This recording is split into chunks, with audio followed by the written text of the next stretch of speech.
Out of ശ്രീ പ്രൊപ്പോർഷനായി M S വളർത്തുകയാണ്. വേണുഗോപാൽ ദേശീയതയുടെ പേരിൽ അതിവൈകാരികത സൃഷ്ടിക്കുകയാണ് എന്നുള്ള മറുപടിയാണ് ശ്രീ സി വി സത്യൻ നൽകിയത്. ദേശീയത എന്ന് പറയുന്നത് തന്നെ അതിവൈകാരികതയാണ്. അതിവൈകാരികത ഉള്ളവർക്ക് മാത്രമേ ദേശീയത കാണുകയുള്ളൂ. ദേശീയ ബോധം ഉണ്ടാവണമെങ്കിൽ ആ വൈകാരികത വരണം. ഇന്ത്യക്ക് 10-65 വർഷമായിട്ട് ഈ വൈകാരികത ഇല്ലായിരുന്നു. ക്രിക്കറ്റ് കളിയിൽ പാകിസ്ഥാൻ പ്ലീസ് താങ്കൾ പറഞ്ഞതിനെ മുഴുവൻ എതിർക്കാൻ എനിക്ക് ഒരുപാട് കാര്യങ്ങളുണ്ട്. ഞാൻ ഉണ്ടായിരുന്നതുകൊണ്ട് അങ്ങക്ക് പറയാനുള്ള സമയത്ത് മുഴുവനായും പറയട്ടെ വെച്ചിട്ടാണ്. ഇനി ഞാനൊന്ന് പറഞ്ഞോട്ടെ. ഈ ക്രിക്കറ്റ് കളി നടക്കുമ്പോൾ പാകിസ്ഥാൻ ജയിക്കുമ്പോൾ നമ്മൾ കൈയടിച്ചുകൊണ്ടിരുന്നത് എന്തുകൊണ്ടാണ്? നമുക്ക് ഭാരതീയത ഇല്ല, നമ്മുടെ രാഷ്ട്രത്തിനോടൊരു വൈകാരികതയില്ല, നമ്മുടെ ദേശീയത ഇല്ല എന്നുള്ളതാണ്. അത് സൃഷ്ടിക്കാനാണ് നരേന്ദ്രമോദി ശ്രമിക്കുന്നത് എന്നാണ് ഞാൻ മനസ്സിലാക്കിയിട്ടുള്ളത്.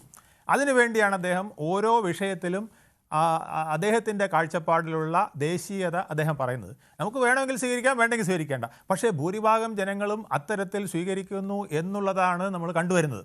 ഇത് മാത്രമല്ല, കാരണം നമ്മളിപ്പോൾ ഇവിടെ പറയുണ്ടായ ഷെഹബാസ് ഷെരീഫ് പറഞ്ഞു അവിടുത്തെ എല്ലാം തകർന്നു നാശമായി, എയർപോർട്ട് പോയി, ഫ്ലൈറ്റ് പോയി. ഇതൊക്കെ അദ്ദേഹം പറഞ്ഞത് എപ്പോഴാണ്?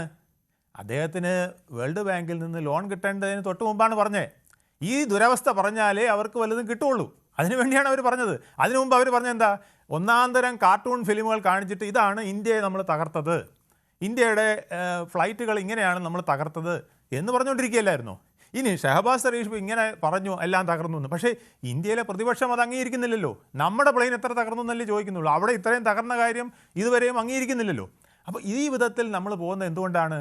നമുക്ക് ദേശീയത കുറവാണ് എന്നുള്ളതാണ്. ആ ദേശീയത ഉണ്ടാക്കിയെടുത്തില്ലെങ്കിൽ ഇന്ന് രാഷ്ട്രങ്ങൾക്ക് നിലനിൽക്കാൻ കഴിയില്ല. ഇന്നലത്തെ അവസ്ഥയല്ല ഇന്നത്തെ അവസ്ഥ. അമേരിക്ക പോലും പറയുന്നത് എന്താണ്? അമേരിക്ക ഫസ്റ്റ് എന്നാണ് പറയുന്നത്. UK പറയുന്നത് എന്താ? ഞങ്ങളുടെ ഇവിടെ നിന്ന് ഉള്ളതിനെ മുഴുവൻ അടിച്ച് വെളിയിലിറക്കും ഞങ്ങൾ. എത്രയോ വർഷങ്ങൾക്ക് മുമ്പ് വിസ കൊടുത്തവനെ വരെ ഞങ്ങൾ വെളിയിലിറക്കുമെന്ന് പറയുന്ന ഒരു കാലഘട്ടത്തിലേക്കാണ് നമ്മൾ പോകുന്നത്. ഇത് തന്നെയാണ് യൂറോപ്പിലെ മിക്ക രാഷ്ട്രങ്ങളും പറയുന്നത്. അപ്പോൾ ദേശീയത നമുക്ക് മാത്രം ഇല്ലാതായ, പാകിസ്ഥാനിൽ ഒന്നാന്തരം ദേശീയതയുണ്ട്. അതാണ് ഇന്ന് പാകിസ്ഥാൻ്റെ മുൻ ക്രിക്കറ്റ് താരം പറഞ്ഞത്, റഷീദ് ലത്തീഫ്. വൈരം ഉണ്ടാവും, ഇനിയും ഉണ്ടാവും, എല്ലാ കാലത്തും ഉണ്ടാവുമെന്ന്. നമുക്കില്ല. അതെന്തുകൊണ്ടാണ് നമുക്കില്ലാത്തത്? നമുക്ക് അങ്ങനെയുള്ള യാതൊന്നുമില്ല. നമുക്ക് വൈകാരികതയില്ല, നമുക്ക് ദേശീയതയില്ല. നമ്മുടെ അമ്മ മരിച്ചാലും സഹോദരങ്ങൾ മരിച്ചാലും അവരെ വെടിവെച്ച് കൊന്നാലും നമുക്ക് യാതൊരു പ്രതിഷേധവും ഇല്ല. ഈ ആറ്റിറ്റ്യൂഡ് മാറ്റിയെടുക്കാനല്ലേ നമ്മൾ കിടന്ന് പാടുപെടുന്നത്. ഇതല്ലേ നമ്മൾ ഓപ്പറേഷൻ സിന്ദൂർ അവസാനിച്ചിട്ടില്ല എന്ന് പറഞ്ഞു. ഓപ്പറേഷൻ സിന്ദൂർ അവസാനിച്ചിട്ടില്ല എന്ന് പ്രധാനമന്ത്രി പറയുമ്പോൾ അതിൻ്റെ അർത്ഥം എന്താണ്? ഇനി യുദ്ധം ചെയ്യുമെന്നല്ല അർത്ഥം. നമ്മൾ പല കാര്യങ്ങളിലും നമ്മുടെ അമ്മയുടെയും സഹോദരിയുടെയും മക്കളുടെയും സിന്ദൂരം മായ്ച്ചവരുമായിട്ട് ചിരിക്കുകയില്ല, കൈ കൊടുക്കുകയില്ല. ചില സമയത്ത് നമ്മൾ പ്രതിഷേധിക്കും. നിങ്ങൾ എന്ന് നമ്മളോട് നേരെ വരുന്നോ? ഇത് 47 തുടങ്ങിയതാണ്, ഇന്നും ഇന്നലെയും തുടങ്ങിയതല്ല. 47 മുതൽ ഇന്ദിരാഗാന്ധി 71 എന്തിനാണ് ഇവരുമായിട്ട് യുദ്ധം ഉണ്ടാക്കിയത്? ആ യുദ്ധം പിന്നെ രാഹുൽ ഗാന്ധി മനസ്സിലാക്കണ്ടേ? അപ്പോൾ ബാക്കിയുള്ള യുദ്ധങ്ങളൊക്കെ മറന്നോട്ടെ. ഈ 77 യുദ്ധമെങ്കിലും രാഹുൽ ഗാന്ധി ആത്മാഭിമാനത്തോട് ഓർക്കണ്ടേ? അപ്പോൾ അതെന്തിനാണ് ആ യുദ്ധം നടന്നത്? ആ യുദ്ധം നടന്നത് ഇന്ത്യയുടെ നിലനിൽപ്പിന് വേണ്ടിയായിരുന്നു എന്നുള്ളത് അദ്ദേഹം മനസ്സിലാക്കണ്ടേ? അതുപോലെ ഇപ്പോൾ ഇന്ത്യയുടെ നിലനിൽപ്പിന് വേണ്ടിയാണ് ഒരു ഓപ്പറേഷൻ സിന്ദൂർ നമ്മൾ നടത്തിയത്. എന്നിട്ടും എന്താ ചെയ്യുന്നത്? ഇദ്ദേഹം പറഞ്ഞ 2.4 മില്യൺ വാങ്ങിച്ചിട്ട് ആദ്യം ചെയ്തത് എന്താണ്? ഇത് പാകിസ്ഥാനിലെ പാവങ്ങൾക്ക് ക്ഷേമത്തിന് കൊടുക്കുന്നതിന് പകരം തീവ്രവാദികൾക്ക് പിന്നെ മുരിക്കയിലും മറ്റും അവരുടെ താവളങ്ങൾ കുറേ കൂടെ, ബഹാവൽപൂരിലും ഒക്കെ താവളങ്ങൾ കുറേ കൂടെ മെച്ചമാക്കുന്നതിന് ഇത് പാക് ജനതയ്ക്ക് കൊടുത്ത ക്ഷേമപ്രവർത്തനം പാകിസ്ഥാനിലെ തീവ്രവാദിക്ക് വേണ്ടി ഉപയോഗിക്കുകയാണ്.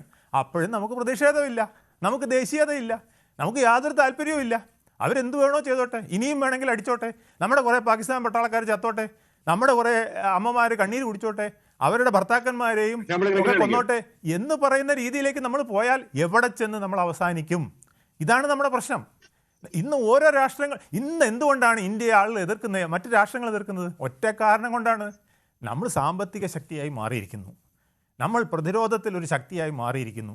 ഈ ശക്തി ഇങ്ങനെ വളരരുത്. ചൈനയെ എന്തുകൊണ്ട് ഒറ്റപ്പെടുത്താൻ ശ്രമിക്കുന്നു?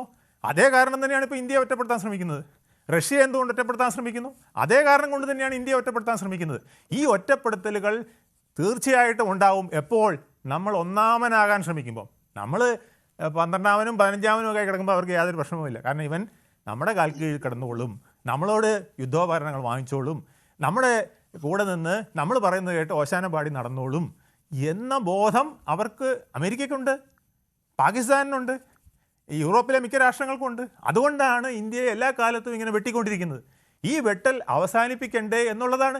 ഈ UN കഴിഞ്ഞ ദിവസം പോലും ജയശങ്കർ നമ്മുടെ വിദേശകാര്യമന്ത്രി പോയി ചോദിച്ചതല്ലേ, നിങ്ങൾ ഈ കാണിക്കുന്നത് മുഴുവൻ അവർ ഗാസ മാത്രം പറയുകയാണ്. ഗാസ പറഞ്ഞപ്പോൾ ഗാസയേക്കാൾ വലിയ പ്രശ്നമുള്ളത് ഇപ്പുറത്ത് കിടക്കുകയാണെന്ന് നമ്മൾ പറയുന്നത് ഭംഗ്യന്തരനെ അദ്ദേഹം പറഞ്ഞപ്പോൾ കൈയടിച്ചവരെല്ലാം അന്തം വിട്ടുപോയി. അദ്ദേഹത്തിൻ്റെ ഓരോ വാക്കിനും ഓരോ വാചകത്തിനും കൈയടിയായിരുന്നു. UN 190 രാഷ്ട്രങ്ങളിരുന്ന് കൈയടിക്കുകയായിരുന്നു. അപ്പോൾ ഇന്ത്യയുടെ നയങ്ങൾ പലരും അംഗീകരിക്കുന്നുണ്ട് എന്നുള്ളതല്ലേ അതിൻ്റെ അർത്ഥം. ലോകരാഷ്ട്രങ്ങൾ അംഗീകരിക്കുന്നുണ്ട്. ലോകരാഷ്ട്രങ്ങൾക്ക് ഗുണകരമായിട്ട് സെക്യൂരിറ്റി കൗൺസിൽ വരെ മാറ്റണമെന്ന് നമ്മൾ പറഞ്ഞില്ലേ. അപ്പോൾ ഇന്ത്യയുടെ നയത്തിന് എന്താണ് കുഴപ്പം? ഇന്ത്യക്ക് ആരാണ് സുഹൃത്തുക്കളുള്ളതെന്ന് പിന്നെ ബ്രിട്ടീഷ് ജേർണലിസ്റ്റ് ചോദിച്ചപ്പോൾ അദ്ദേഹം അവിടെ നിന്ന് പറഞ്ഞെന്താ മറുപടി? ഞങ്ങളുടെ കൂടെ ലാറ്റിൻ അമേരിക്കക്കാരുണ്ട്, പോരെ. ഞങ്ങളുടെ കൂടെ ആഫ്രിക്കക്കാരുണ്ട്, കൊള്ളാമോ. ഞങ്ങളുടെ കൂടെ അറബികളുണ്ട്, അറേബ്യൻ രാഷ്ട്രങ്ങളുണ്ട്, ഇന്ത്യയിലെ പല രാഷ്ട്രങ്ങളും ഉണ്ട്. ഇതാണ് ബ്രിക് എന്ന് പറഞ്ഞത്. ഞങ്ങൾ 5 പേര് മാത്രമല്ല, അതിനകത്തൊരു വലിയ ടീം ഞങ്ങളോടൊപ്പം വരികയാണ്. G20 എന്ന് പറഞ്ഞും അതുപോലെ ഒരു കൂട്ടായ്മ ഞങ്ങളുടെ കൂടെ ഉണ്ട്. ഞങ്ങളുടെ ലീഡർഷിപ്പും ഞങ്ങളുടെ സൗഹൃദവും ഒന്നിച്ച് പോകുന്നതാണ്. അത് അക്സെപ്റ്റ് ചെയ്യുന്നവർ ഈ ലോകത്തുണ്ട് എന്നൊക്കെ നമ്മൾ പറഞ്ഞില്ലേ. അതൊരു വലിയ കാര്യമല്ലേ. അപ്പോൾ ഇങ്ങനെ പറയണമെങ്കിൽ നമുക്ക് 2 കാര്യങ്ങൾ വേണം. നമുക്ക് സ്വന്തമായി നിൽക്കാനുള്ള ശക്തി വേണം. ആ ശക്തി ഉണ്ടാക്കാൻ ഇന്ത്യൻ പ്രധാനമന്ത്രി പരിശ്രമിച്ചിട്ടുണ്ട് കഴിഞ്ഞ 11 വർഷമായിട്ട്. അതിൻ്റെ മാറ്റമാണ് ഇന്ത്യയിൽ വന്നിരിക്കുന്നത്. നമ്മൾ GDP നോക്കിക്കോളൂ. ഏറ്റവും വലിയ ധനകാര്യ വിദഗ്ധനായ എന്തുകൊണ്ട് മാറി?